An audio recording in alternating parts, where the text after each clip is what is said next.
Blackmail করার জন্য। তাহলে গলাটা এভাবে কাটলি কেন? মায়া কাঁদো কাঁদো হয়ে গলায় কাটা জায়গায় টান দিয়ে হাত দিয়ে বলল, সত্যি আপু, ওটাও ভয় দেখানোর জন্যই। একটু চাপ দিয়েছিলাম, কিন্তু বুঝতে পারিনি যে সত্যি সত্যি এতটা কেটে যাবে। প্রচন্ড ব্যথা পেয়েছি কিন্তু। আর যাই করিস, কখনো সুইসাইড করা নিয়ে ব্ল্যাকমেল করিস না আরমান ভাইয়াকে। মানুষটার প্রাণ ভোমরা হচ্ছিস তুই। মায়ের মুখে কিচ্ছু বলল না, শুধু মাথা নাড়িয়ে সাই জানালো। দাঁড়াও, আমি সামিরাকে উঠিয়ে নিয়ে আসি, ও তো বিরিয়ানি খেতে ভীষণ ভালোবাসে। বলেই রুবি উঠে গেল সামিরাকে ডাকতে। কিছুক্ষণের মধ্যেই সামিরাকে নিয়ে এলো রুবি। মাথার চুল এলোমেলো, পরনে একটা টি শার্ট আর প্লাজো, গলায় একটা ওড়না ঝুলানো, এখনও চোখ বন্ধ করে আছে। রুবি ওকে এক হাতে ধরে আছে, কারণ এখনও ঘুম ছাড়েনি, ওর পা টলমল করছে। সামিরা একবার চোখ খুলেই আবার বন্ধ করে নিয়ে ঘুম ঘুম কণ্ঠে জিজ্ঞাসা করলো, তোমরা কি করছো ভাবিমণি? মায়া হাসি মুখে বলল, তোমার ফেভারিট বিরিয়ানি রান্না। ও আচ্ছা, করো তাহলে। আমি দোলনাতে কিছুক্ষণ ঘুমিয়ে নেই, বিরিয়ানি হয়ে গেলে উঠিয়ে দিও কিন্তু। বলেই সামিরা ঘুমু ঘুমু চোখে এগিয়ে গেল বাগানে থাকা দোলনাটার দিকে। কিন্তু দোলনা আর সামিরার মাঝে আছে চুলা, যার মধ্যে ভাত রান্নার জন্য পানি গরম করতে দেওয়া হয়েছে। সামিরা চোখ বন্ধ করে হাঁটছে, আর একটু গেলেই জ্বলন্ত চুলা আর হাঁড়ির সাথে ধাক্কা খাবে। মায়া রুবি মাইশা আতকে উঠল। আমিরা, চুলার সাথে ধাক্কা খাবে তো, দেখে হাঁটো। রুবি ছুটে গিয়ে সামিরাকে ধরলো, আর একটু হলেই ধাক্কা খেত। আর ধাক্কা খেলেই গরম পানি সহ চুলার আগুন সামিরার গায়ে পড়তো। সামিরা কিউট ফেস করে বলল, সরি, দেখিনি। আর একটু হলেই তোমরা বিরিয়ানির জায়গায় সামিরা রোস্ট খেতে। কথাটা বলেই দাঁত বের করে হাসলো সামিরা। মায়েরা সবাই কপাল চাপড়ালো, এই মেয়ে জীবনও শুধরাবে না। ঠিক তখনই গাড়ির হর্নের আওয়াজ শুনে সবাই ঘুরে তাকালো। একটা BMW কার মায়াকুঞ্জে প্রবেশ করছে। বাগান থেকে স্পষ্ট দেখা যাচ্ছে। গাড়ি ঠিক বাগানের কাছে এসে থেমে গেল। তবে গাড়ি থেকে নেমে আসা অপ্রত্যাশিত ব্যক্তিটিকে এই সময় এখানে দেখে ওরা সবাই অবাক হলো। সামিরা অবাক গলায় বলল, আসিফ ভাইয়া, তুমি এখানে? আসিফ হাসি মুখে বলল, আমিও চলে আসলাম তোদের পিকনিকে সামিল হতে। আমার জন্য তোদের খাবার কম পড়ে যাবে নাকি? আরে না, কম পড়বে কেন? কিন্তু তুমি কিভাবে জানলে যে আমরা এখানে আছি? এই বাড়ির অ্যাড্রেস তো কেউ জানে না। আমি তো শুধু মমকে কালকের ঘটনা খুলে বলেছিলাম, এই বাড়ির অ্যাড্রেস তো দেইনি। আসিফ কিছুটা বাঁকা হেসে বলল, এই আসিফের থেকে কোনো কিছু লুকিয়ে রাখা যায় না সামু বেবি।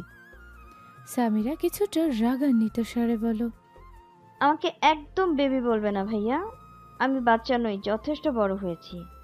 কিছুদিন পরে ভার্সিটিতে ভর্তি হতে চলেছি। আর তুমি কি ম্যাজিশিয়ান নাকি যে কোনো কিছুই লুকিয়ে রাখা যায় না তোমার থেকে? আসিফ সামিরার গাল টিপে বলল, ভার্সিটিতে উঠলেও তুই আমাদের কাছে বাচ্চাই রয়ে যাবি।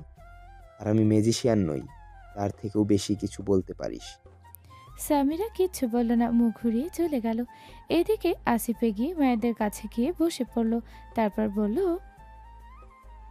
এই যে মহিলাগণ, আমিও আপনাদের সাথে যোগ দিতে চাই।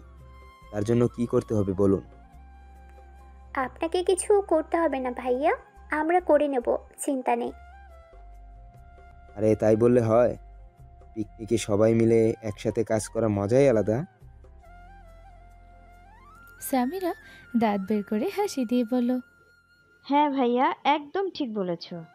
ছোট ভাবি, ভাইয়া যখন কাজ করতে চাইছে তো দাও না, মানা করছো কেন? আমি তোমাকে কাজ দিচ্ছি ভাইয়া। রান্নাঘরে কিছু এঁটো প্লেট আছে, ওগুলো পরিষ্কার করে এসো, কারণ এর পরেই তো ওই প্লেটগুলোতেই খেতে হবে আমাদের। সাথে একটা এঁটো কড়াইও আছে, কাল রাতের, ধোয়া হয়নি। ওটাতে আবার বিরিয়ানির জন্য আলু ফ্রাই করতে হবে। হোয়াট? আমি এটো বাসন করাই এসব ধুবো? সামিরা আবারও দাঁত দেখিয়ে হাসি দিয়ে বলল, হ্যাঁ, এগুলো তো পিকনিকের কাজের মধ্যেই পড়ে, তাই না? হঠাৎই রুবি উঠে দাঁড়ালো।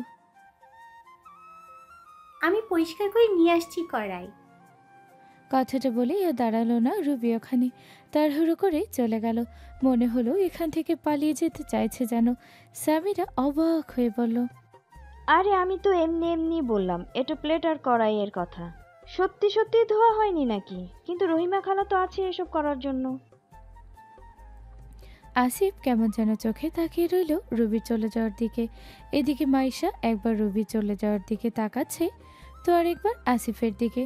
ও যতদিনই এই বাড়িতে থেকেছে প্রায়শই খেয়াল করে দেখেছে, যখনই আসিফ শাহরিয়ার ম্যানশনে আসতো তখনই রুবি আসিফকে কেমন যেন এড়িয়ে চলতো, সব সময় ওর থেকে দূরে থাকার চেষ্টা করত। আসিফ হাঁপ ছেড়ে বাঁচল এমন ভঙ্গিতে বলল, যাক বাবা, বাঁচা গেল। তাহলে আমাকে আর অন্তত একটু থালা বাসন পরিষ্কার করতে হবে না। মায়া হাতে কিছু পেঁয়াজ আর একটা চাকু এগিয়ে দিয়ে বলল, এই নিন, তাহলে এই পেঁয়াজগুলো কেটে দিন। আচ্ছা দাও, কিন্তু কিভাবে কাটবো? সামিরা মুখ বেঁকিয়ে বলল, এখনো কিভাবে পেঁয়াজ কাটতে হয় সেটাই জানে না, আবার এসেছে রান্নায় হেল্প করতে। হুম। আরে জানি না তো কি হয়েছে, শিখে নিব। কিন্তু তুই চুপ থাক, তুই নিজে কি পারিস? হ্যাঁ, শুধু বসে বসে ডায়লগ দিতে পারিস। মায়া, আমায় শিখিয়ে দাও কিভাবে কাটতে হবে, আমি কেটে দিচ্ছি। মায়া আসিফকে দেখিয়ে দিতে শুরু করলো, আর এদিকে মাইশা তীক্ষ্ণ চোখে তাকিয়ে আছে আসিফের দিকে। সামিরা দোলনায় বসা থেকে উঠে বলল, রুবি আপু তো এখনো এলো না, আমি দেখে আসি কি করছে। আর আমার গুণধর 3 ভাইকেও ঘুম থেকে তুলে নিয়ে আসি। সবাই কাজ করবে আর ওরা শুধু বসে বসে খাবে, সেটা তো হবে না।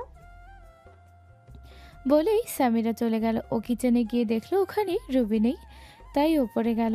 কালকে ওরা যে রুমে ছিল সেই রুমে এসে দেখলো রুবি বারান্দায় দাঁড়িয়ে আছে, বাইরের দিকে এক দৃষ্টিতে তাকিয়ে কি যেন ভাবছে।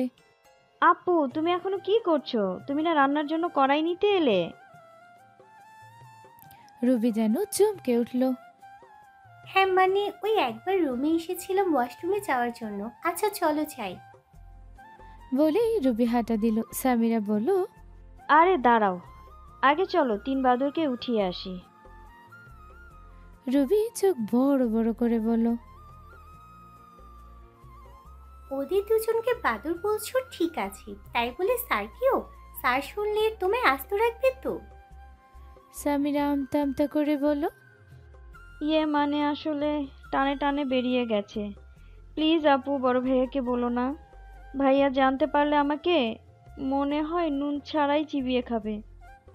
রুবি মুখ গম্ভীর করার ভান করে বলল,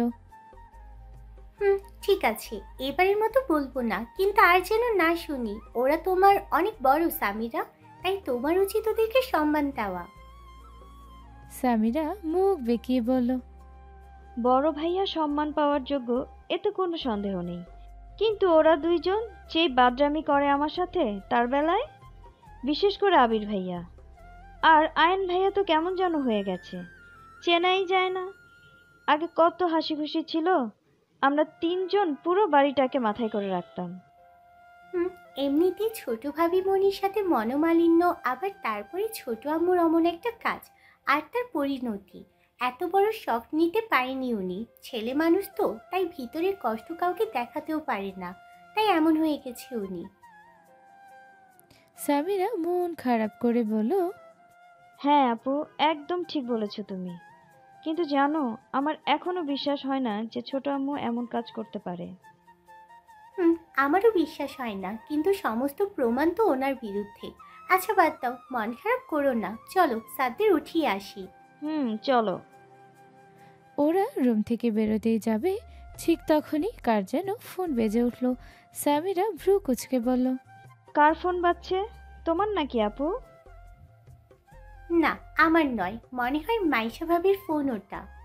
হ্যাঁ, দাঁড়াও আমি ছোট ভাবিকে ডেকে দেই। বলেই সামিরা ওদের রুমে থাকা বারান্দায় গেল। বারান্দা থেকে বাগান স্পষ্ট দেখা যায়। ও গলার আওয়াজ বাড়িয়ে ডাক দিল মাইশাকে। ছোট ভাবি, তোমার ফোন বাজছে, নিয়ে যাও। মাইশা ওখান থেকে চেঁচিয়ে উঠল, তুমি নিয়ে আসো ফোনটা, এসব কিছু ফেলে রেখে কিভাবে যাব? বড় ভাবি আর আসিফ ভাইয়া আছে তো ওখানে, কোনো অসুবিধা হবে না, তুমি নিয়ে যাও। আমাদের এখন যাওয়া যাবে না, আমরা এখন একটা ইম্পর্টেন্ট মিশনে নামবো। বলেই সামিরা বারান্দা থেকে চলে গেল। এদিকে মাইশা একবার তাকালো আসিফ আর মায়ের দিকে। কেন জানি ও আসিফের কাছে মায়াকে একা রেখে যেতে মন চাইছে না, তাই ভাবলো বাজুক ফোন পরে দেখে নেবে। কিন্তু মায়া মাইশাকে যেতে না দেখে বলল, কি হলো আপু, যাও, আমরা এখানে আছি তো। বাদ দে, পরে দেখে নিব। আরে দরকারি কলও তো হতে পারে। কি মাইশা ভাবলো হ্যাঁ দরকারি কলও হতে পারে। ও কিছু কোম্পানিতে চাকরির ইন্টারভিউ দিয়েছে, যদি তাদের মধ্যে কেউ হয়। আসিফ মজা করে বলল, আরে ভয় নেই মিস, আপনার বোনকে খেয়ে ফেলবো না আমি, যে আমার কাছে একা রেখে যেতে ভয় পাচ্ছে, বরং যত্নেই রাখবো। মায়ার সরল মনে অত প্যাস নেই, তাই হেসে ফেলল আসিফের কথা শুনে। হাসি মুখেই বলল, যে বলেন না ভাইয়া, আপু আমাকে আপনার কাছে রেখে যেতে ভয় পাবে কেন? মাইশা কড়া কণ্ঠে আসিফকে উদ্দেশ্য করে বলল, খেয়ে ফেলার প্রশ্নই আসে না ভাইয়া। কেউ হাজার চেষ্টা করলেও আরমান ভাইয়া থাকতে মায়ের গায়ে একটা ফুলের টোকাও দিতে পারবে না। আর রইল বাকি যত্নে রাখার কথা, আমার বোনকে যত্ন রাখার জন্য তার হাজবেন্ডই যথেষ্ট, অন্য কারোর প্রয়োজন পড়বে না। মায়া মাইশার কথা শুনে লজ্জা মাখা হাসি দিয়ে বলল। কি যে বলো না তুমি আপু। মাইশা আসিফের থেকে চোখ সরিয়ে মায়ের দিকে তাকিয়ে হাসি মুখে বলল, যেটা সত্যি সেটাই তো বললাম। আচ্ছা তুই থাক, আমি ফোনটা নিয়ে আসি। যাও। মাইশা একবার আসিফের দিকে তাকিয়ে উঠে চলে গেল। আসিফ পেঁয়াজের খোসা ছাড়াতে ছাড়াতেই বলল, মায়াপরি, তুমি কি জানো শাড়িতে তোমাকে পুরো মায়াবতী লাগে? ওদিকে আবিরদের রুমে সামিরা আর রুবি দুজনে দুটো মাঝারি সাইজের বালতিতে ওয়াশরুম থেকে পানি ভরে আনলো। আবির আয়ান দুজনেই ফ্লোরে শুয়ে আছে। সামিরা আয়ানের পাশে আর রুবি আবিরের পাশে বালতি হাতে নিয়ে দাঁড়ালো। তারপর দুজন দুজনের দিকে তাকালো। সামিরা গুনতে শুরু করলো, 1 2 3।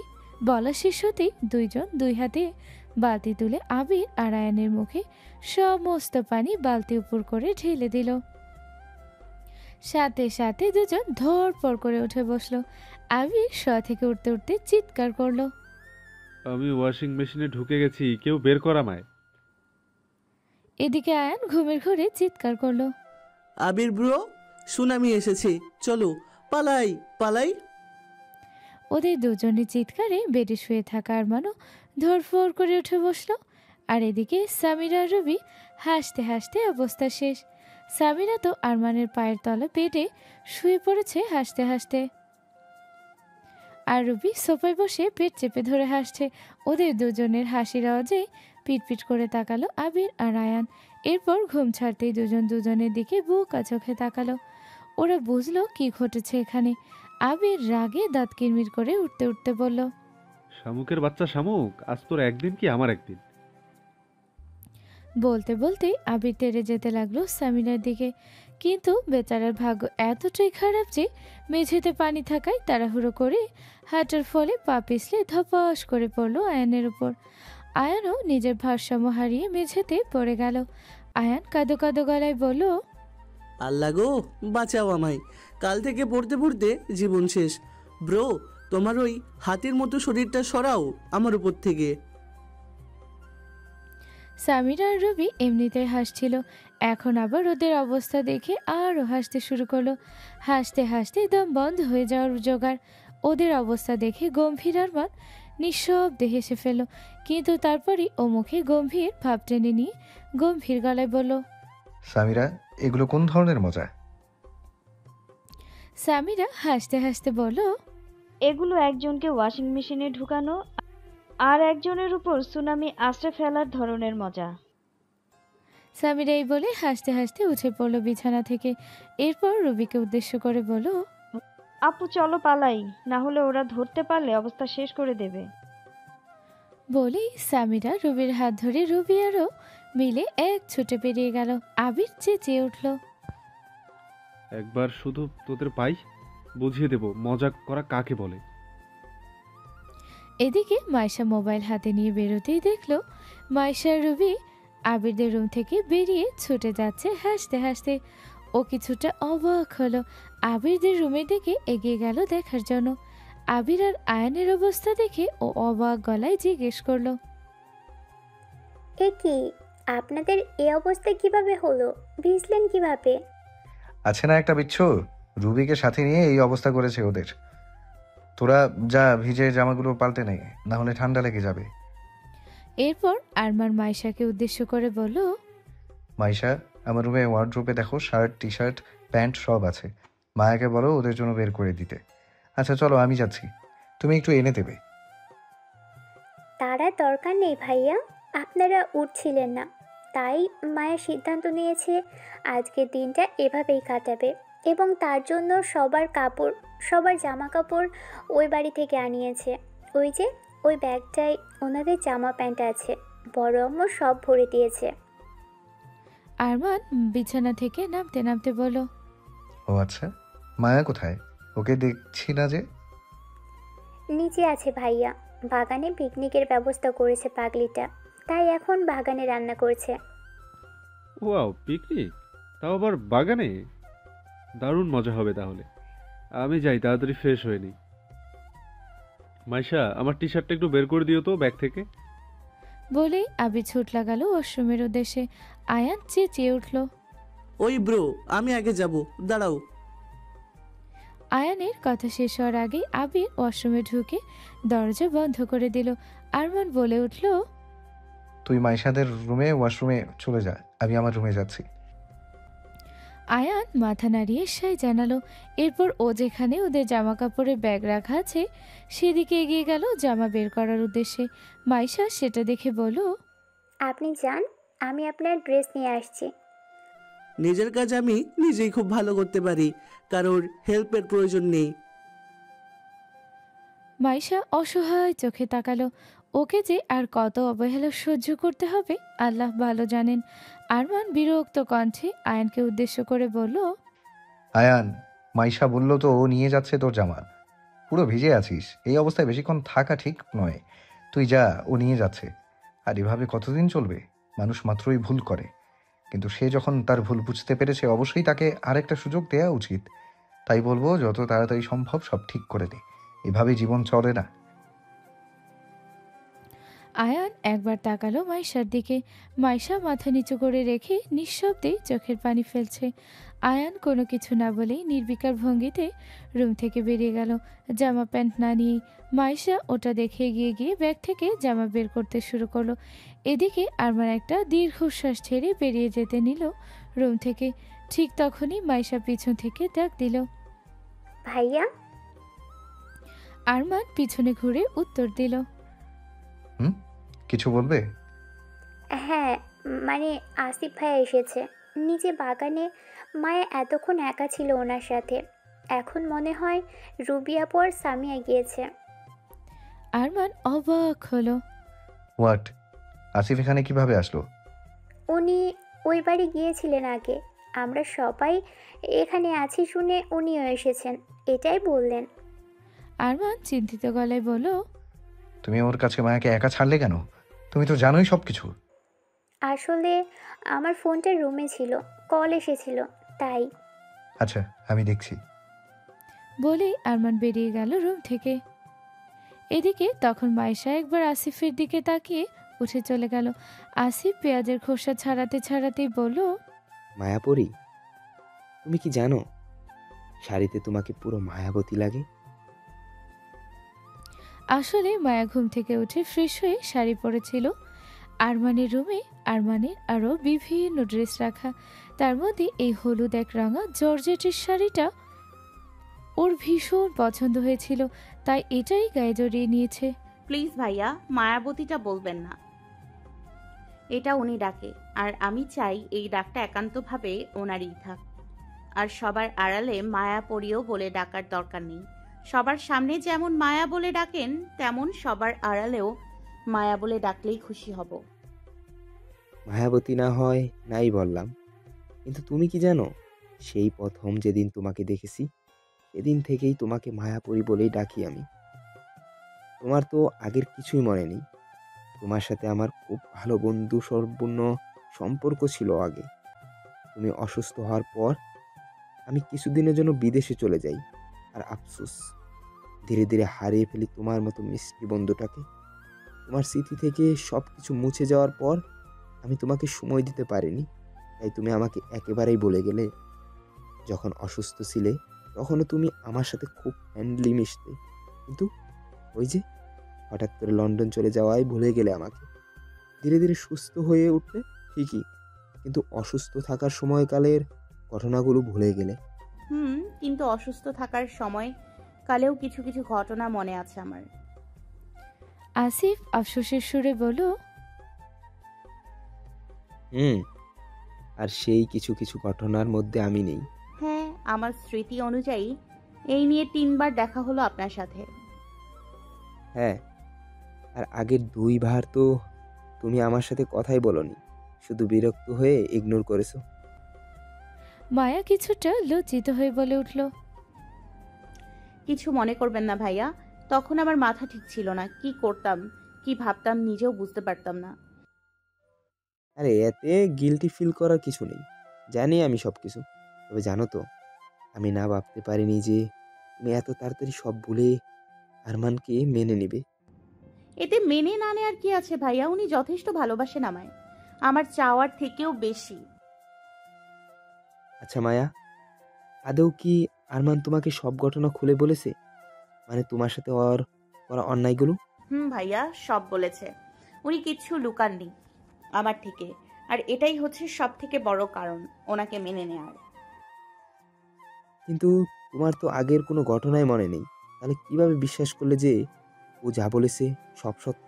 আগের ঘটনা মনে নেই ঠিকই, কিন্তু আমার মন বলেছে ওনার প্রতিটি কথাই সত্য, ওনার অনুভূতি মিথ্যা নয়। সবাই তো খুশি আমি ওনাকে মেনে নিয়েছি তার জন্য। আপনি কি খুশি হননি ভাইয়া? আসিফ মায়ের শেষের প্রশ্নটা শুনে হক চকিয়ে উঠল যেন। না, আসলে তেমন কিছু নয়। সবাই খুশি কারণ সবাই আরমানের কথা ভাবছে, আর আমি এগুলো তোমাকে বলছি কারণ আমি তোমার কথা ভাবছি। আমি ওনাকে মন থেকে মেনে নিয়েছি ভাইয়া, আর এখন আমি খুশিও হয়েছি, তাই আগের কথা আর ভাবতে চাই না। আপনাকেও আর ভাবতে হবে না, আমি এখন খুব ভালো আছি, আর এটাই যথেষ্ট। আমিও মন থেকে চাই তুমি ভালো থাকো।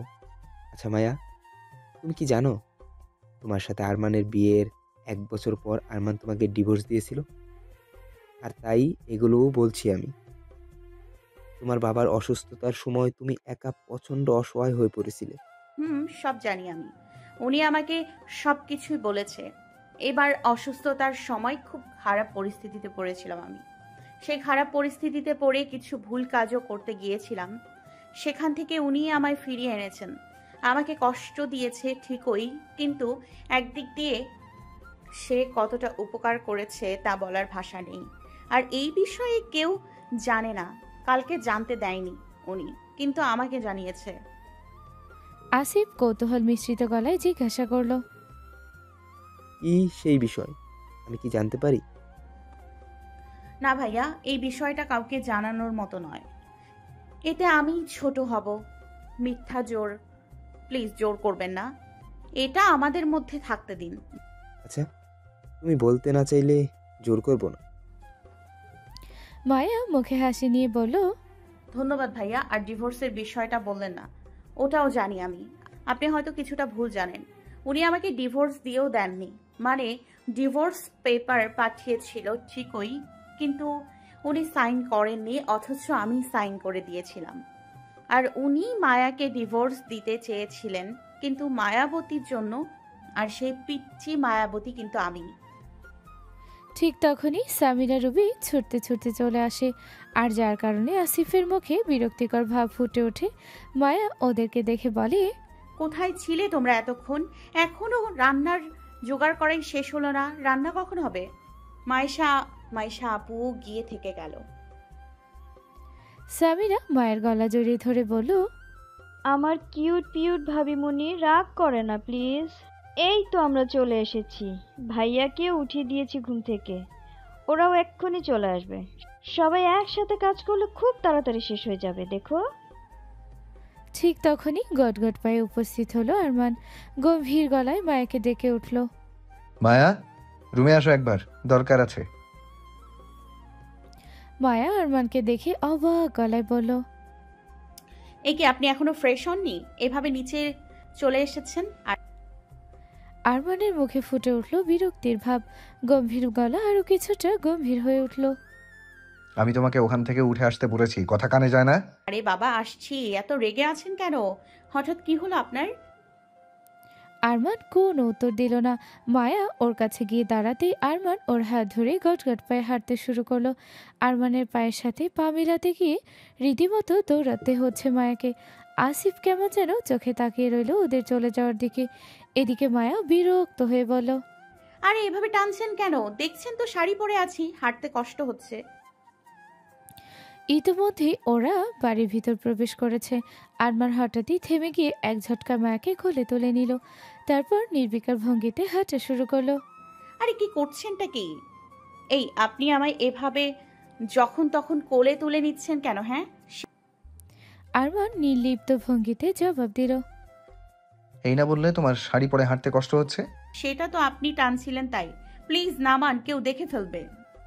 আরমান সিঁড়ি বেয়ে উপরে উঠতে উঠতে বলল, দেখার মতো কেউ নেই এখন এই বাড়িতে। আবির আয়ান রুমে আছে, তাই মুখ বন্ধ রাখো। তবে শাড়িতে আমার বউটাকে মাশাআল্লাহ অপূর্ব সুন্দর লাগছে। মায়াবতী থেকে একেবারে হলুদ পরি, নিজেকে কন্ট্রোলে রাখা মুশকিল হয়ে যাচ্ছে আমার জন্য। আরমানের এমন কথায় মায়া লজ্জা পেয়ে আরমানের বুকে মুখ গুজল, যা দেখে আরমানের ঠোঁটে ফুটে উঠল নিঃশব্দ এক মিষ্টি হাসি। আরমান মায়াকে রুমে নিয়ে এসে বিছানায় বসিয়ে দিয়ে রুমে দরজা লক করলো। মায়া আরমানকে দরজা লক করতে দেখে বলল, আরে দরজা লক করছেন কেন? রান্নার এখনো অনেক কাজ বাকি আছে। রুবি, মাইশা, সামিরা ওরা আছে তো, ওরা করে নেবে। মায়া বিরক্ত হয়ে বলল, হ্যাঁ, এগুলো কোনো কথা? পিকনিক করছিলাম আমরা, আর আপনি আমাদের পিকনিকের 12টা বাজিয়ে দিচ্ছেন। আমি নিচে যাব, আপনি তাড়াতাড়ি ফ্রেশ হয়ে আসুন। বলি মায়া বিছানা থেকে উঠে চলে যেতে নিল, কিন্তু আরমান আবারও ওর হাত চেপে ধরে টেনে বিছানায় এনে বসিয়ে দিল। তারপর গম্ভীর গলায় বলল, চুপচাপ এখানে বসে থাকবে, এক পাও নড়বে না। আমি ফ্রেশ হয়ে আসছি, তারপর নিচে একসাথে যাব। কিন্তু কেন? আমি এখন গেলে কি হবে? কিচ্ছু হবে না, আমি বলেছি তাই। চুপচাপ বসে থাকবে। বললাম তো আমি ফ্রেশ হয়ে আসি, তারপর একসাথে নিচে যাব। মায়া 2 পা বিছানায় তুলে বাবু হয়ে বসে। তারপর বিড়বিড় করে মুখ বেঁকিয়ে বলল, গম্ভীর মুখ হুলো বিড়াল। ধ্যাৎ, এভাবে চুপচাপ একা একা বসে থাকতে ভালো লাগে? মায়া বিড়বিড় করে বলেও আরমানের কানে ঠিকই গেছে ওর কথাগুলো। এই তো, এখানে আমার ল্যাপটপ মোবাইল দুটোই আছে, নিয়ে যা ইচ্ছা করতে পারো। মায়া চোখ ছোট ছোট করে জিজ্ঞাসা করলো। যা ইচ্ছা তাই। আরমান ভ্রু কুচকে বলল। কি দুষ্ট বুদ্ধি আটছো এই ছোট্ট মাথায়? মায়া দাঁত বের করে হেসে বলল, বেশি কিছু না, ভাবছি আপনার বিজনেসের ইম্পর্টেন্ট ইমেলগুলোর রিপ্লাই দেব। এই যেমন, আমি আরমান শাহরিয়ার এখন বউ নিয়ে ভীষণ ব্যস্ত, তাই দয়া করে এখন আমাকে ডিস্টার্ব করবেন না। আর একজনকে বলবো, আপনাদের সাথে করা সমস্ত ডিল আমি ক্যান্সেল করলাম। বউয়ের কথায়, আমার বউ হচ্ছে আমার জীবন। বউয়ের কথা শেষ কথা, তাই এখন সমস্ত কাজ বাদ দিয়ে বউকে নিয়ে টাইম স্পেন্ড করুন। আপনারাও বউ নিয়ে খুশি থাকুন আর আমাকেও খুশি থাকতে দিন। আরমান মায়ের মাথায় হালকা করে চাটি মেরে বলল, এই ছোট্ট মাথায় এত কুবুদ্ধি কিভাবে আসে? হ্যাঁ, আগে তো তুমি এমন দুষ্ট ছিলে না। মায়া ঠোঁট ফুলিয়ে মাথায় আরমানের চাটি মারা জায়গাটায় হাত দিয়ে বলল, এই, আপনি আমায় মারলেন? বধূ নির্যাতনের মামলা দিব কিন্তু। আরমান অড্রপ থেকে চাল বের করে গলায় ঝুলিয়ে ওয়াশরুমে যেতে যেতে বলল, দিতে পারো যদি তুমি তোমার গম্ভীর সাহেবকে হাজতে দেখতে চাও, আর ইমেলের রিপ্লাইও দিতে পারো যদি চাও তোমার হাজবেন্ডের বিজনেস ডুবে যাক। কথাটা বলেই আরমান ওয়াশরুমে ঢুকে গেল। এদিকে মায়া বিরক্ত হয়ে বিছানায় শুয়ে পড়ল। আরমানের ফোনটা হাতে নিয়ে ফোন অন করতেই পাসওয়ার্ড চাইলো। মায়া কোনো কিছু না ভেবে লিখে দিল মায়াবতী, আর প্রত্যাশিতভাবেই ফোন আনলক হয়ে গেল। তবে ফোনের ওয়ালপেপারে সেটে থাকা ছবিটা দেখে অবাক হলো। ছবিটা ওরার আরমানের, কিন্তু ও জানে না কখন কিভাবে তোলা হয়েছে। ছবিটাতে দেখা যাচ্ছে মায়ের পরনে কালো শাড়ি, জুয়েলারিও ম্যাচিং, আর আরমানের পরনে কালো স্যুট। মায়া আরমানের একটা হাতের উপর পড়ে আছে, আর আরমান মায়ের মুখের কাছে ঝুঁকে আছে। ছবিটা দেখেই বোঝা যাচ্ছে কোনো একটা ইভেন্টের ড্যান্সের স্টেপ এটা। দুজনকেই খুব সুন্দর বানিয়েছে, একদম ম্যাচিং ড্রেসে বেস্ট কাপল। মায়া গ্যালারিতে চলে গেল ছবি দেখার জন্য, আর গ্যালারিতেও নিজের অনেক ছবি দেখতে পেল। বেশিরভাগ ছবি মায়ের অজান্তে তোলা। তা ছবিগুলো দেখে স্পষ্ট বোঝা যাচ্ছে একটা ছবি এমন, মায়া অফিসে নিজের কেবিনে বসে একজনকে তার কাজ বোঝাচ্ছে। সেই ফাঁকে ওর মুখের সামনে পড়া চুলগুলো বিরক্তি নিয়ে হাতের আঙুল দিয়ে কানের পিছে গুছছে। ঠিক সেই সময় ছবিটা তোলা হয়েছে তবে কাচের দেয়ালের এপার থেকে। এই ধরনের আরও অনেক ছবি আছে। ছবি দেখতে দেখতে কতটা সময় পেরিয়ে গেছে খেয়াল নেই মায়ার। ওয়াশরুমের দরজা খোলার আওয়াজে ঘুরে তাকালো, আর তাকাতে ও দৃষ্টি আরমানের উপরে থমকে গেল। হা করে বোকা চোখে তাকিয়ে রইল এক দৃষ্টিতে। আরমান ওয়াশরুম থেকে বেরিয়ে আসছে অর্ধনগ্ন অবস্থায়, কোমরে শুধু একটা টাওয়েল পেঁচানো, শরীরের বাকি অংশ দৃশ্যমান, আরেকটা টাওয়েল গলায় ঝুলানো। শরীর মাথা এখনো ভিজে, মুছেনি হয়তো। লোমসীন বুকে পানির ফোঁটাগুলো মুক্তোর দানার মতো জলজল করছে। আরমান ধীরে ধীরে এগিয়ে গেল মায়ের একদম কাছে। মায়া তখনও বিছানার একপাশে চিত হয়ে শুয়ে আছে। হাতে থাকা ফোনটা কখন যে বিছানায় নামিয়ে রেখেছে তার খেয়ালই নেই ওর। আরমান মায়ের কাঁধে দুই পাশে দুই হাত বিছানায় রেখে একদম মায়ের মুখের কাছে মুখ নিয়ে ঝুঁকে এলো। আরমানের চুলের পানি টপ টপ করে মায়ের মুখে পড়ে মুখ ভিজিয়ে দিচ্ছে। মায়া তখনও আরমানের নগ্ন বুকের দিকে তাকিয়ে শুকনো ঢোক গিলছে।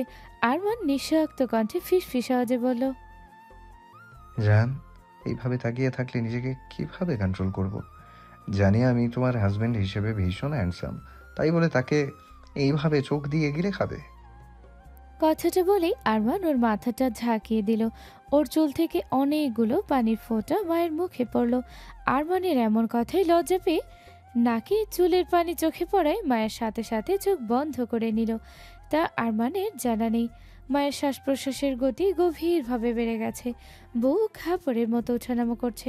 মায়ার হালকা গোলাপির পাপড়ির ন্যায় ধরে আরমানের চুলের এক বিন্দু পানি ভীষণভাবে আকর্ষিত করছে আরমানকে।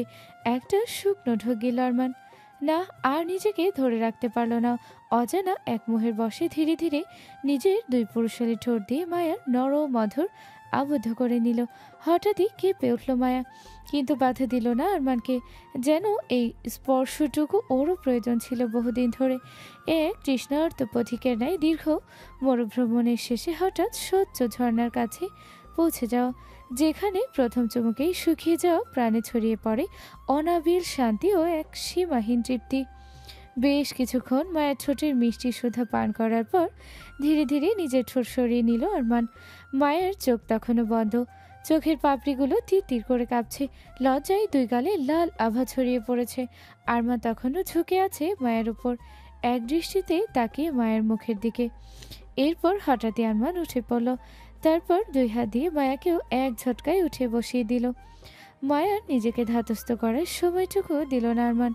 মায়া পিট পিট করে চাইল আরমানের দিকে। আরমান নিজের গলা থেকে চাউলটা নিয়ে মায়ের হাতে ধরিয়ে দিয়ে বলল, নাও, বউয়ের দায়িত্ব পালন করা শুরু করো। ভেজা চুলগুলো মুছিয়ে দাও। মায়া নিজের লজ্জা ভুলে মুখে বেঁকিয়ে বলল, এ আমার বয়ে গেছে আপনার বউয়ের দায়িত্ব পালন করতে। কাল রাতেই তো বললাম আপনার সাথে আমার বিয়ের কোনো কথা মনে নেই, তাহলে আমি আপনার বউ কিভাবে হলাম? আরমান বেডের কাছে দাঁড়িয়ে আছে, মায়া বেডের এক পাশে বসে আছে। আরমান মায়ের কাছে কিছুটা ঝুঁকে বলল, তাই বুঝি? একটু আগে আমার ইমেলগুলো রিপ্লাইয়ে কি কি বলবে বলেছিলে জানো? আর এখন যেটা হলো, তুমি কি চাও সেটা? আরমানকে আর বলতে দিল না মায়া। ওর কথা শেষ হওয়ার আগেই বিছানায় হাঁটুতে ভর দিয়ে ঠাড়ো হয়ে উঠে একটা হাত আরমানের মাথার পিছনে দিয়ে আরেকটা হাত দিয়ে মুখ চেপে ধরল। আরমান তাকালো মায়ের চোখের দিকে, মায়াও কিছুক্ষণ চেয়ে রইল আরমানের চোখের দিকে। এরপর ধীরে ধীরে হাত সরিয়ে নিয়ে বেড থেকে চাউলটা নিয়ে চুপচাপ আরমানের মাথা মুছতে শুরু করলো।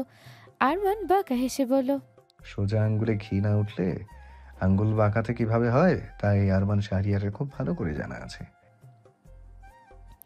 আরমানের এমন কথায় মায়া মুখে কিছু না বলে মুখ বেঁকিয়ে আর জোরে জোরে চুল মুছতে শুরু করলো। আহ, আরে মায়াবতী কি করছো? মাথা সামনের দিক থেকে পেছন দিকে ঘুরে যাবে মনে হচ্ছে তো। মায়া থেমে গেল। আরমানের মাথা থেকে টাওয়াল সরিয়ে নিল, বলল, নিন, হয়ে গেছে। এখন তাড়াতাড়ি পোশাক পরে রেডি হয়ে নিন, নিচে যাব, অনেক দেরি হয়ে গেছে। আরমান মাথাটা একবার নিচু করে বলল, জো হুকুম বেগম সাহেবা। আরমানের বলার ধরন দেখে মায়া হেসে ফেলল। আরমানও মৃদু হাসল, এগিয়ে গেল অদ্রপের দিকে পোশাক বের করার উদ্দেশ্যে। মায়ার এমন হাসি মাখা মুখ ও হৃদয়ে প্রশান্তির হাওয়া বইয়ে দিচ্ছে। মায়াকে নিয়ে এই ছোট ছোট খুনসুটিময় দিনগুলোর জন্য কত যে অপেক্ষা করেছে তার হিসাব নেই। কত রাত নির্ঘুম কাটিয়েছে। এই দিনগুলোর স্বপ্ন সাজিয়েছে মনের ক্যানভাসে, আর সেই স্বপ্ন কল্পনাগুলো আজ বাস্তবে রূপান্তরিত হচ্ছে। এই অনুভূতি কাউকে বলে বোঝানোর মতো নয়। আরমান পোশাক পরতে পরতে মায়াকে জিজ্ঞাসা করলো, আচ্ছা মায়াবতী, আসিফ কি তোমায় কিছু বলছিল? কি মায়া স্বাভাবিকভাবেই বলল, বলছিল তো। আরমান ভ্রুকুচকে জিজ্ঞাসা করলো, বলছিল? সে অনেক কথা পরে বলবো। উফ, না, এখনই বলো কি বলছিল। আপনি না অনেক জেদি একটা মানুষ। বলছি ওয়েট, মনে করতে দিন। এরপর মায়া ধীরে ধীরে তখনকার ওর আর আসিফের সমস্ত কথোপকথন খুলে বলল। আরমানের কপালে চিন্তার ভাঁজ ফুটে উঠল। আসিফ তো ঠিকই বলেছে। আমি যে তোমাকে সব কথা এবং ঘটনা সত্যি বলেছি, এটা কিভাবে বিশ্বাস করে নিলে? মিথ্যাও তো হতে পারে। আপনার বলা কথাগুলো আমার মস্তিষ্ক বিশ্বাস করতে চায়নি, কারণ সেখানে শুধুই শূন্যতা বিরাজ করছে, কোনো স্মৃতির অস্তিত্ব নেই। কিন্তু আমার মন, আমার হৃদয় সেগুলো নিঃশব্দে বিশ্বাস করে নিয়েছে, কারণ কারণ আপনার কথাই ছিল সেই অনুভূতির ছোঁয়া, যা আমার ভেতরের অনুভূতির সঙ্গে মিশে গিয়ে এক হয়ে গেছে, যা স্মৃতির চেয়েও গম্ভীর। মায়ের বলা কথাগুলো শুনে আরমান প্রত্যুত্তরে কিছু বলার মতো খুঁজে পেল না। হৃদয়ে ছুঁয়ে গেল ওর বলা কথাগুলো। বেডে বসে থাকা মায়ের কাছে এগিয়ে এসে আলতো ঠোঁটের ছয় কপালে এঁকে দিল স্নেহের পরশ। এরপর আরমান নরম গলায় বলল, আচ্ছা শোনো, আসিফের থেকে দূরে থাকবে সব সময়। আমি যেন না দেখি ওর সাথে কথা বলতে। ও কথা বলতে চাইলে ওকে ইগনোর করবে, বুঝেছো? কিন্তু কেন? উনি তো খুব ভালো মনের একটা মানুষ। তবে হ্যাঁ, ওনার বলা কথাগুলো একটু কেমন যেন। আরমান একটা দীর্ঘশ্বাস ছেড়ে মায়ের পাশে বসে বলল, জানো মায়া, তুমি না স্মৃতি হারানোর আগে অনেকটা অন্যরকম ছিলে। চোখের দৃষ্টি তীক্ষ্ণ, কথার মধ্যে দৃঢ়তা, একেবারে শক্তপোক্ত আত্মবিশ্বাসে ভরপুর এক কঠিন নারী। আমি ডান দিকে যেতে বললে তুমি বাঁ দিকে যেতে, আমার প্রতিটা কথার দৃঢ়ভাবে উত্তর দিতে। আর এখন একেবারে সহজ সরল বোকাশোকা হয়ে গেছো। সবার মনের প্যাঁচ বোঝার মতো ক্ষমতা তোমার এখন নেই। তাই শুধু এতটুকু জেনে রাখো, আসিফ তোমাকে বলেছে না যে তোমার সাথে ওর আগে বন্ধুত্বপূর্ণ সম্পর্ক ছিল? ওটা একেবারে মিথ্যা। ওর সাথে তোমার পরিচয় হয়েছিল আমার অ্যাক্সিডেন্টের কদিন আগে। আর আগে ও লন্ডনে ছিল, আমাদের বিয়ে উপলক্ষে এসেছিল। ও তোমার সাথে মিশতে চাইতো, কথা বলতে চাইতো, আর তুমি তখনও ওকে ইগনোর করতে। ও তোমার সাথে বন্ধুত্ব করতে চেয়েছিল, কিন্তু তুমি তার সুযোগ দাওনি। মায়া মাথা নাড়িয়ে বলল, ও আচ্ছা, বুঝেছি। আর তার জন্যই উনি আবারও মিথ্যা বলে আমার সাথে বন্ধুত্ব করতে চাইছে। আচ্ছা, আমার সাথে বন্ধুত্ব করে ওনার কি লাভ? আরমান মায়ের কথা শুনে আবারও একটা দীর্ঘশ্বাস ছাড়ল। মেয়েটা সত্যি আগের থেকে অনেকটা অবুঝ হয়ে গিয়েছে। আরমান মায়ের এক গালে হাত রেখে বলল, বললাম না, তুমি এখনো অনেকটা সহজ সরল বোকাশোকা হয়ে গেছো। অন্যের মনের প্যাঁচ বোঝার মতো ক্ষমতা তোমার নেই, বুঝতেও হবে না তোমায়। আমি আছি তো, সব কিছু সামলে নেব। শুধু আমি যেগুলো বলেছি সেগুলো মাথায় রেখো। যেটা বারণ করেছি সেটা ভুলেও করবে না, ঠিক আছে? মায়া মাথা নাড়িয়ে বলল, আচ্ছা ঠিক আছে, কিন্তু আমিও মোটেও সহজ সরল বোকাশোকা নই, যথেষ্ট চালাক। দেখলেন না অফিসে কেমন ওই কাচের দেয়ালটা দেখেই বুঝে গেলাম আপনি আমার জীবনের স্পেশাল মানুষটিকে স্পেশালভাবে দেখার জন্য স্পেশাল কেবিন বানিয়েছিলেন, আর সেই কেবিন দিয়েছিলেন ও স্পেশাল মানুষকে। আচ্ছা, তাই বুঝি? আর তোমার ভাবনা অনুযায়ী সেই স্পেশাল মানুষটি কে ছিল? রাতের পুরো ঘটনা আবির আমাকে জানিয়েছে। তুমি এতটাই চালাক যে তার জন্য ভেবেছিলে বাড়িতে বউ রেখে আমি গার্লফ্রেন্ড নিয়ে ঘুরছি, তাই না? মায়া ওর জিভ কাটলো, আমতা আমতা করে বলল, ওই ভাবনাতে আমার কি দোষ? হ্যাঁ, আয়ান ভাইয়াই তো বলেছিল ওই কেবিন আপনার হেড ডিজাইনার দিশা না ফিসা নামের কারো ছিল। আমি কি আর জানতাম যে ওই হেড ডিজাইনার আমি নিজেই ছিলাম? আরমান মাথা নাড়িয়ে নাটকীয় ভঙ্গিতে বলল, তাই তো, তোমার কি দোষ? সব দোষ তো ওই আয়ানের। হুম।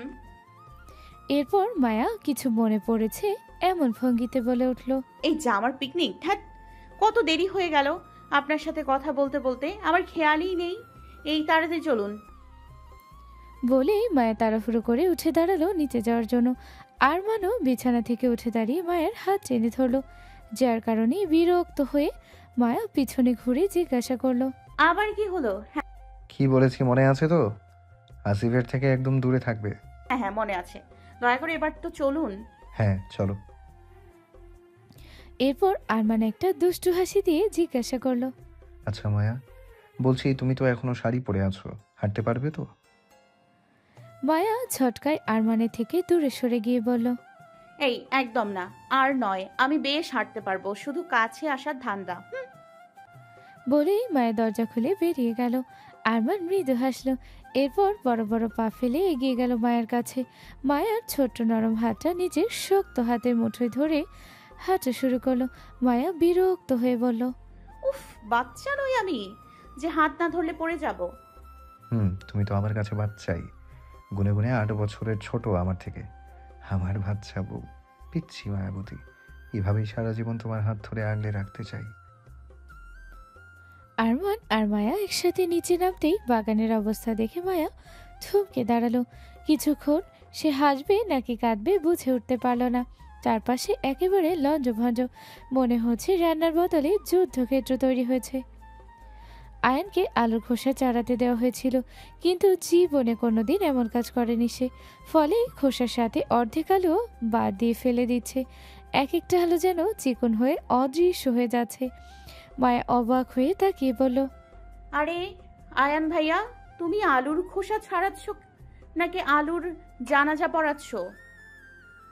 আয়ান মাথা চুলকে হেসে বলল, ভাবিমণি, তুমি এসে গেছো। আমরা ভাবলাম হয়তো রান্না শেষ হওয়ার পর তোমাদের দর্শন পাবো। আর এই আলুর কথা বলছো, শোনো, শিল্পকর্ম তো আর একদিনে শেখা যায় না। দেখছো না আমি মডার্ন আর্ট করছি। এদিকে আসিফের হাতে দেওয়া হয়েছিল পেঁয়াজ কাটার কাজ। পেঁয়াজের ঝাঁঝে চোখের জলে নাকের জলে অবস্থা বেহাল। ছুরি নামিয়ে 2 হাত দিয়ে চোখের পানি মুছে কাঁদতে কাঁদতে বলল, ভাই, আমি কি রান্নায় হেল্প করতে বসেছি নাকি নিজের জন্য আজীবনের দুঃখ ভরা কাহিনী লিখতে বসেছি? এগুলো পিয়াইজ নাকি আমার শত্রু বুঝলাম না। আমার চোখ জ্বলে যাচ্ছে। সামিরা হেসে বলল, খুব শখ না রান্নায় হেল্প করার? করো, আরও করো। আমি তো তোমাকে ভালো কাজই দিয়েছিলাম আগে, শুনলে না তো আমার কথা। মনে রেখো, গরিবের কথা বাসি হলে মিষ্টি হয়। যদিও আমি গরিব না, বড়লোক বাপের বেটি। এদিকে আবিরের হাতে দেওয়া হয়েছিল ভিজিয়ে রাখা চাল ফুটন্ত পানিতে দেওয়ার দায়িত্ব। পানি থেকে ভাপ উঠছে দেখে ও হাতটা একটু উপরে তুলে মাঝারি সাইজের বাটিতে চাল তুলে হাঁড়িতে ঢালার চেষ্টা করছিল, কিন্তু বেশ কিছুটা উপর থেকে ঢালার ফলে গরম পানি ছিটকে হাত পায়ে গায়ে এসে লাগলো। ও মা গো, বাবা গো, পুড়ে গেলাম, আমি শেষ। ও আল্লাহ, কেউ বাঁচাও আমায়। চিৎকার করতে করতে লাফাতে লাফাতে সে হাত থেকে চালের বাটিটাও ফেলে দিল। লাফাতে লাফাতে আবির একসাথে সোজা গিয়ে পা ডুবালো আলু রাখা গামলার ভেতর। ব্যাস, গামলা উল্টে আলুসহ আলুর পানি গিয়ে বহন্যার মতো পাশে রাখা আদা রসুন বাটার মশলার উপর হামলে পড়ল। মুহূর্তেই সবকিছু লণ্ডভণ্ড হয়ে গেল। হে ব্রো, কি করলি এটা? বলেই আয়ান লাফিয়ে উঠল। আবির অসহায় মুখ করে তাকালো। মায়া অবাক হয়ে দাঁড়িয়ে আছে, চোখে মুখে কাঁদো কাঁদো ভাব। মনে হচ্ছে আরেকটু পরে কেঁদে দেবে মেয়েটা। মাইশা নিজের কপাল চাপড়ে বলল, হায় আল্লাহ, এরা কান্নায় হেল্প করছে নাকি পিকনিকের নামে ধ্বংসযজ্ঞ চালাচ্ছে? আয়ান আর আসিফ এখানে বাবু হয়ে বসে থাকায় ওরাও কিছুটা ভিজে গেল আলুর পানিতে। ওরা উঠে দাঁড়াতে ওদের কোমরের নিচে মানে প্যান্ট থেকে টপ টপ করে পানি পড়তে লাগলো। সামিরা কিছুটা দূরেই বসেছিল একটা চেয়ারে, হাসতে হাসতে ওর গড়াগড়ি খাওয়ার অবস্থা। ও হাসতে হাসতেই বলল, আয়ান ভাইয়া, আসিফ ভাইয়া, তোমাদের দেখে মনে হচ্ছে তোমরা প্যান্টে শিশু করে দিয়েছো। কথাটা বলে আবারও হেসে কুটি কুটি সামিরা। ওর কথা শুনে মাইশা মুখ চেপে হেসে ফেল। এদিকে আসিফ আর আয়ান রাগি চোখে একবার আবিরের দিকে তাকাচ্ছে তো আরেকবার সামিরার দিকে তাকাচ্ছে। আরমান ঠোঁট কামড়ে হাসি চেপে গিয়ে গম্ভীর সুরে বলল, তাহলে বুঝলাম আজকের পিকনিকে আমরা আলু, বাটা মশলা, পেঁয়াজ, চাল আর চিকেনের স্যুপ খাবো। আরমানের এমন কথায় মা এবার সত্যি সত্যি আওয়াজ করে কান্না শুরু করলো। সবাই থতমত গেল মায়ের কান্নায়, তার মধ্যে আরমানও বাদ গেল না। আরে তুমি কাঁদছো কেন?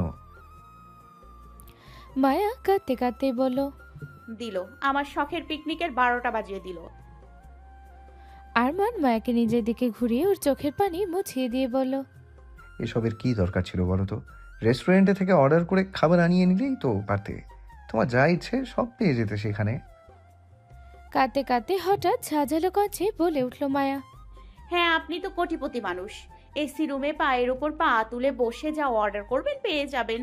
তাই এভাবেই নিজে হাতে রান্না করে সবাই মিলে পিকনিক করার যে আনন্দ, সেটার মূল্য বুঝবেন না। আরমান একটা দীর্ঘশ্বাস ছাড়ল। বাড়ির কেয়ারটেকার রহিমা খালা আর রহিমা খালার স্বামীকে ডেকে কিছুক্ষণ পরিষ্কার করে আবার নতুন করে আয়োজন করতে বলল। শাস্তিস্বরূপ আবিরকে দিয়ে পরিষ্কার করালো। এরপর নিজে দাঁড়িয়ে থেকে সবকিছু আবার নতুন করে আয়োজন করলো। আরমান হেল্প করছে মায়াকে। মায়া খুশি মনে আবারও কাজে লেগে গেল। এইবার আর আবির, আয়ান, আসিফ কাউকেই কোনো কিছুতে হাত দিতে দেয়নি মায়া। রবি, মাইশা, রহিমা খালা ওরা সবাই মিলে করেছে। বাকি ছেলেগুলো বসে বসে দেখেছে। প্রায় 3টের দিকে মায়ের রান্না শেষ হলো। ঘেমে নিয়ে একাকার অবস্থা। সেই থেকে আরমান মায়াকে একবারের জন্য চোখের আড়াল হতে দেয়নি। ছায়ার মতো মায়ের পাশে থেকেছে। মায়া বলেছে এই গরমের মধ্যে না থেকে দূরে গিয়ে বসতে, কিন্তু আরমান তা শোনেনি। মায়ের হাতে হাতে সব কিছু এগিয়ে দিয়ে মায়াকে হেল্প করেছে। সাথে মাইশা, রবি তো ছিলই। এখন মায়া বিরিয়ানি দমে বসিয়ে স্যালাড রেডি করতে বসেছে। পাশে আরমান বসে আছে আর বাকি সবাই আশেপাশে বসে আছে।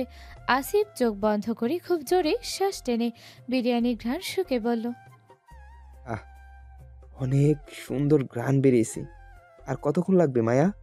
বিরিয়ানির ঘ্রাণে খিদে দ্বিগুণ হারে বেড়ে গিয়েছে আমার।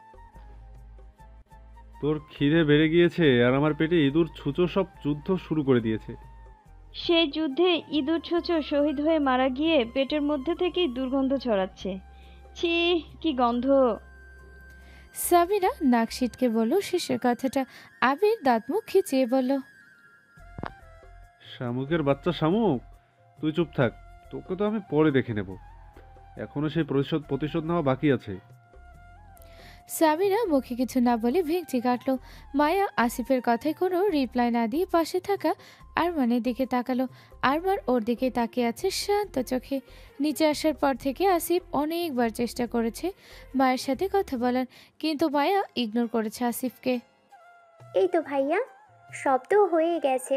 সবাই ফ্রেশ হয়ে আসুন, তার মধ্যেই সব রেডি হয়ে যাবে, তাই না মায়া?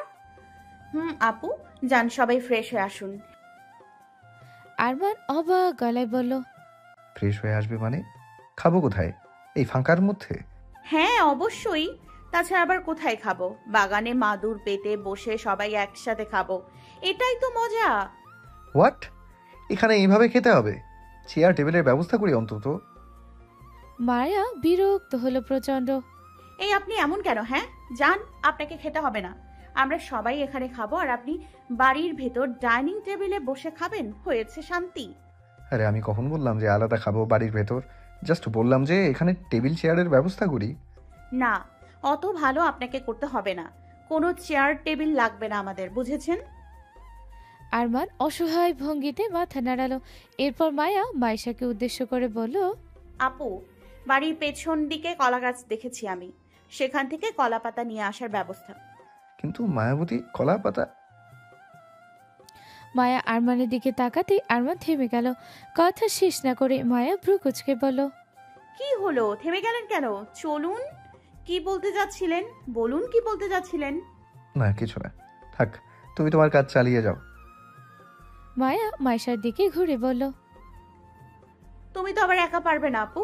আয়ান ভাইয়া, তুমিও যাও আপুর সাথে। কিন্তু ভাবিমণি কলাপাতা দিয়ে কি করবে? মায়া প্রচণ্ড রেগে গেল এবার। বিদেশে কত বছর থেকে এলে তুমি? আয়ান নিজের প্রশ্নের উত্তরের বদলে অন্য প্রশ্ন শুনে বোকা গলায় বলল, 4 বছর। 4 বছর বিদেশে থেকে খুব স্মার্ট হয়েছো না? বিদেশে গিয়ে আধুনিকতার ছোঁয়া লেগেছে। এই দেশে যে বাচ্চা থেকে বুড়ো হলে আর পিকনিকে কলা পাতা দিয়ে কি করে জানো না? স্মার্টগিরি দেখাও আমাদের সামনে। মায়ের ঝাড়ি খেয়ে মুখ লটকে ফেলে আয়ান। আবির ফিসফিস করে আয়ানের কানে বলে, কড়াই তেতে আছে ব্রো, সেই সময় পানির ছিটা দিলে ছ্যাদ করে উঠবে, তাই সাবধান। আয়ান কিছু না বলে এগিয়ে গেল বাড়ির পিছন দিকে। ইতিমধ্যে মাইশা সেখানে চলে গেছে। মাইশা কলা গাছের নিচে অসহায় হয়ে দাঁড়িয়ে আছে। ও চলে তো এলো, কিন্তু এবার কলাপাতা পারবে কি করে? কারণ ভালো এবং কচি কলাপাতাগুলো গাছের ডাকে অনেক চোপড়ে আছে। যদিও গাছগুলো খুব একটা বড় নয়, কিন্তু তবু ওর নাগালের বাইরে। আয়ানও এসে দাঁড়ালো ওখানে। মাইশাকে ওভাবে দাঁড়িয়ে থাকতে দেখে বিরক্ত হলো। মুখে কিছু না বলে নিচের দিকে থাকা মাঝে মাঝে ফেটে ও নষ্ট হয়ে যাও কলাপাতা ডাল ভাঙতে শুরু করলো। আরে আরে, এগুলো ভাঙছেন কেন? আয়ান ভ্রুকুচকে বিরক্তিকর কণ্ঠে বলল, তাহলে কোনগুলো ভাঙবো? মাইশা কপাল চাপড়ে বলল, আপনি আদেও জানেন এই কলাপাতা দিয়ে কি করবে মায়া? আয়ানের মাইশার সাথে কথা বলার কোনো ইচ্ছে নেই, কিন্তু তবুও কৌতূহল দমাতে না পেরে জিজ্ঞাসা করলো। কি করবে? মাইশা অবাক গলায় বলল, সত্যি জানেন না আপনি? আয়ান বিরক্ত হয়ে বলল, জানলে কি আর জিজ্ঞাসা করি? খাওয়া হবে এই কলাপাতা দিয়ে, মানে প্লেটের বদলে এই কলাপাতা দিয়েই খাবো আমরা। আপনি কি কখনো দেখেননি কলাপাতা দিয়ে খেতে? ইন্টারনেটে ছবি দেখেছি। হ্যাঁ, হিন্দু ধর্মে এই কলাপাতা দিয়ে খেতে দেওয়া হয় পুজোতে, কিন্তু আমি বুঝতে পারিনি যে ভাবিমণিও এই ব্যবস্থা করবে। বেশ ইন্টারেস্টিং তো ব্যাপারটা। হ্যাঁ, গ্রামে থাকতে আমরা যখন অনেক ছোট ছিলাম তখন এভাবেই মাঠে পিকনিক করতাম আর কলাপাতা দিয়ে খেতাম। তখনই শোনা গেল আবিরের কণ্ঠ। আরে তোরা মিয়া বিবি এখানে গল্প করছিস কলাপাতা না পেরে? আবিরের কথায় আয়ান ওর দিকে রাগি চোখে তাকালো। আবির সেদিকে কোনো পাতা দিল না। মাইশা অসহায় গলায় বলল, কিভাবে পারবো? অনেক উঁচুতে আছে তো, নাগাল পাওয়া মুশকিল। মাইশা এক কাজ করো, আয়ানকে কলা গাছে উঠিয়ে দাও। আয়ান মুখ বেঁকিয়ে বলল, আমাকে এতটাও বোকা ভেবো না ব্রো, আমি খুব ভালো করে জানি কলা গাছে ওঠা যায় না। তাহলে মাইশাকে কোলে তুলে ধর, তাহলেই তো নাকাল পাওয়া যাবে। আয়ান একবার তাকালো মাইশার দিকে। মাইশা লজ্জায় মুখ ঘুরিয়ে নিয়েছে অন্যদিকে। আয়ান এক কথায় জবাব দিল, আমি পারবো না। আয়ানের এমন জবাবে মাইশার মুখটা ছোট হয়ে গেল। আবির দুষ্টু হেসে বলল, আচ্ছা তাহলে আমি কোলে তুলছি ওকে। মাইশা এসো, আমি তোমাকে তুলছি আর তুমি পারবে। মাইশা দ্বিধায় পড়ে গেল, আমতা আমতা শুরু করলো। ভাইয়া, মানে আবির এগিয়ে আসছিল মাইশার দিকে, কিন্তু আচমকা আয়ান দুই হাত দিয়ে মাইশার পেট জড়িয়ে ধরে উপরে তুলল। আয়ানের ছোঁয়ায় কেঁপে উঠল মাইশা। ওদের রিলেশন 3 বছরে থাকলেও জীবনে এই প্রথম কাছে আসা। আবির একটা বাঁকা হাসি দিয়ে বলল, কি হলো? এই তুই না বললি উঠাতে পারবি না মাইশাকে? আয়ান দাঁত কিরমির করে বলল, চুপ থাকো ব্রো, এতই যদি কাউকে কোলে তোলার ইচ্ছে থাকে তাহলে বিয়ে করে নাও, বয়সটা তো আর কম হলো না।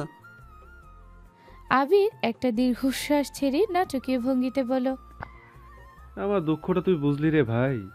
আমার না হওয়া বউটা যদি একটু বুঝতো তাহলে কি আর বিয়ে না করে এইভাবে সিঙ্গেল ঘুরে বেড়াতাম? আয়ান আবিরের কথায় পাত্তা না দিয়ে মাইশাকে ধমকে উঠল, তুমি এভাবে স্ট্যাচু হয়ে আছো কেন? তাড়াতাড়ি পড়ো, কতক্ষণ ধরে রাখবো এইভাবে?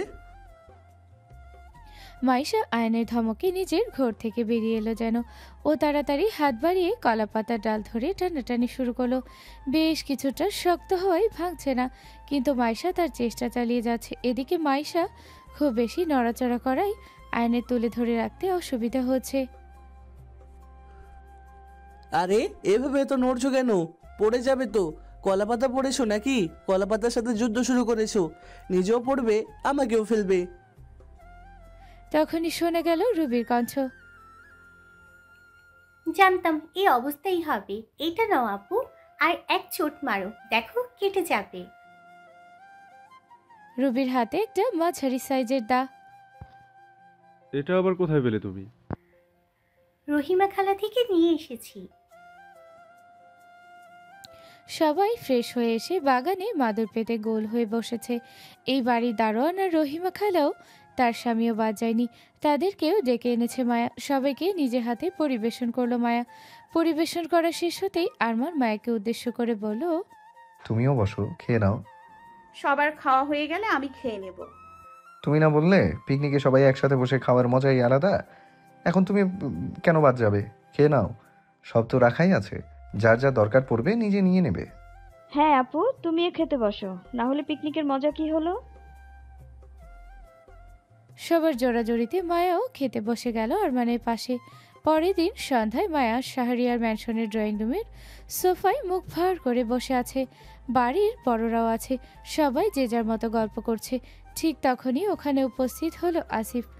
আসিফ মায়াকে মুখ ভার করে বসে থাকতে দেখে সোফায় বসতে বসতে বলল, কি ব্যাপার? মায়ারানীর মুখ বাংলার পাঁচের মতো হয়ে গেছে কেন? আসিফের মা মানে আরমানের ফুপি বলল, ও আচ্ছা, মায়ারানী মন খারাপ করো না। আরমান নেই তো কি হয়েছে, আমরা সবাই তো আছি। আরও এমনই, কাউকে কিছু বলেন ঠিক মতো, নিজে যেটা মন হয় সেটাই করে। মায়ের পাশে বসা সামিরা বলে উঠল, অয় ভাইয়া, তুমি একদম আমার বড় ভাইয়ের নামে বদনাম করবে না। এমনিতেই ভাবি মনি চিন্তায় আছে। বদনাম কই করলাম? যেটা সত্যি সেটাই তো বললাম। আর শুধু কি আরমানি তোর ভাইয়া, আমি কেউ না? সেটা কখন বললাম আমি? আরে থাম তোরা, শুরু হয়ে গেল তো তোদের ঝগড়া। আসিফ, যাও আব্বু ফ্রেশ হয়ে নাও, এই তো হসপিটাল থেকে ফিরলে। যাচ্ছি মামিমা, তার আগে তোমাদের সাথে একটু গল্প করি। ঠিক তখনই বাড়ির কলিং বেল বেজে উঠল। রুবি গেল দরজা খুলে দিতেই একে একে আবির, আয়ান, আরমান, মাইশা প্রবেশ করলো। তবে মাইশা জড়িয়ে রাখা ব্যক্তিটিকে দেখে অবাক হলো সবাই। বসা থেকে উঠে দাঁড়িয়ে গেল। মাইশা এক হাতে জড়িয়ে ধরে রেখেছে আঞ্জুমা বেগমকে, অথচ এ যেন সে আগের আঞ্জুমা বেগম নন। শরীর অর্ধেকের মতো ক্ষীণ হয়ে গেছে, চোখের কোণে জমেছে কালি। মাত্র 2 মাসের ব্যবধানে যেন মানুষটার বয়স দ্বিগুণ বেড়ে গেছে। মাথা নিচু করে নীরবে দাঁড়িয়ে আছেন তিনি। সামিরা ছুটে গিয়ে শক্ত করে জড়িয়ে ধরল তাকে, বুকে মাথা রেখে কাঁপা গলায় উচ্চারণ করল, ছোট আম্মু। বাক্য শেষ হওয়ার আগে ভেঙে পড়ল কান্নায়। আঞ্জুমা বেগমও কেঁপে ওঠা হাতে জড়িয়ে ধরলেন সামিরাকে। দু চোখ বেয়ে নেমে এলো নীরব অশ্রুধারা। আবির তাড়াতাড়ি বলল, শামুক, তোর ওই ফ্যাঁস ফ্যাঁস কান্নাকাটি পরে করিস। ছোট আম্মু অসুস্থ, আগে ওনাকে বসতে দে। সামিরা ওনার বুক থেকে মাথা তুলে তাড়াতাড়ি চোখের পানি মুছে বলল, হ্যাঁ হ্যাঁ, এসো ছোট আম্মু, কি অবস্থা করেছো নিজের? আরমান দৃঢ় গলায় জানালো, না, এখানে বসার দরকার নেই। মাইশা, সামিরা, ছোট আম্মুকে রুমে নিয়ে যাও। অনেকটা পথ জার্নি করে এসেছে, রেস্টের দরকার। তারপর রুবিকে উদ্দেশ্য করে বলল, রুবি, ছোট আম্মুর জন্য কিছু হালকা খাবারের ব্যবস্থা করো, অনেকক্ষণ খালি পেটে আছে, মেডিসিনও নিতে হবে। ড্রয়িং রুমে বসা আয়নের আব্বু কিছু বলতে চাইলেন, আরমান, কিন্তু আরমান হাত তুলে ওনাকে থামিয়ে দিল। সাবিনা এগিয়ে গেল আঞ্জুমা বেগমকে ধরে। সাবিনা বেগম ও আঞ্জুমা বেগমকে এগিয়ে এসে ধরলেন আরেক পাশ থেকে। আঞ্জুমা বেগম অসহায় চোখে একবার তাকালেন, তারপর ধীরে ধীরে সিঁড়ি বেয়ে রুমে উঠে গেলেন দুজনের ভরসায়। রুমে পৌঁছে তাকে বেডে বসাতেই আঞ্জুমা বেগম দীর্ঘশ্বাস ফেলে বললেন, এত কিছুর পরও একবারও কিছু জিজ্ঞাসা করলে না যে এত সহজে কিভাবে মেনে নিলে? সাবিনা বেগম হালকা হাসলেন, আমার ছেলের ওপর আমার পূর্ণ বিশ্বাস আছে। ও কারণ ছাড়া কোনো সিদ্ধান্ত নেয় না। অসহায় চোখে তাকিয়ে রইলেন আঞ্জুমা বেগম। সাবিনা বেগম আবার বললেন, তুই রেস্ট কর, আমি দেখি রুবিকে হেল্প করি। বলেই উনি রুম থেকে বেরিয়ে গেলেন। সামিরা নিঃশব্দে এসে বসলো তার পাশে। আয়ান রুমে এসে ধীরে ধীরে আঞ্জুমা বেগমের কোলে মাথা রেখে শুয়ে পড়ল। তারপর তার কাপা হাতটা নিজের মাথায় টেনে নিল। সামিরাও আয়ানের অনুকরণে মাথা রাখলো ছোট আম্মুর কোলে।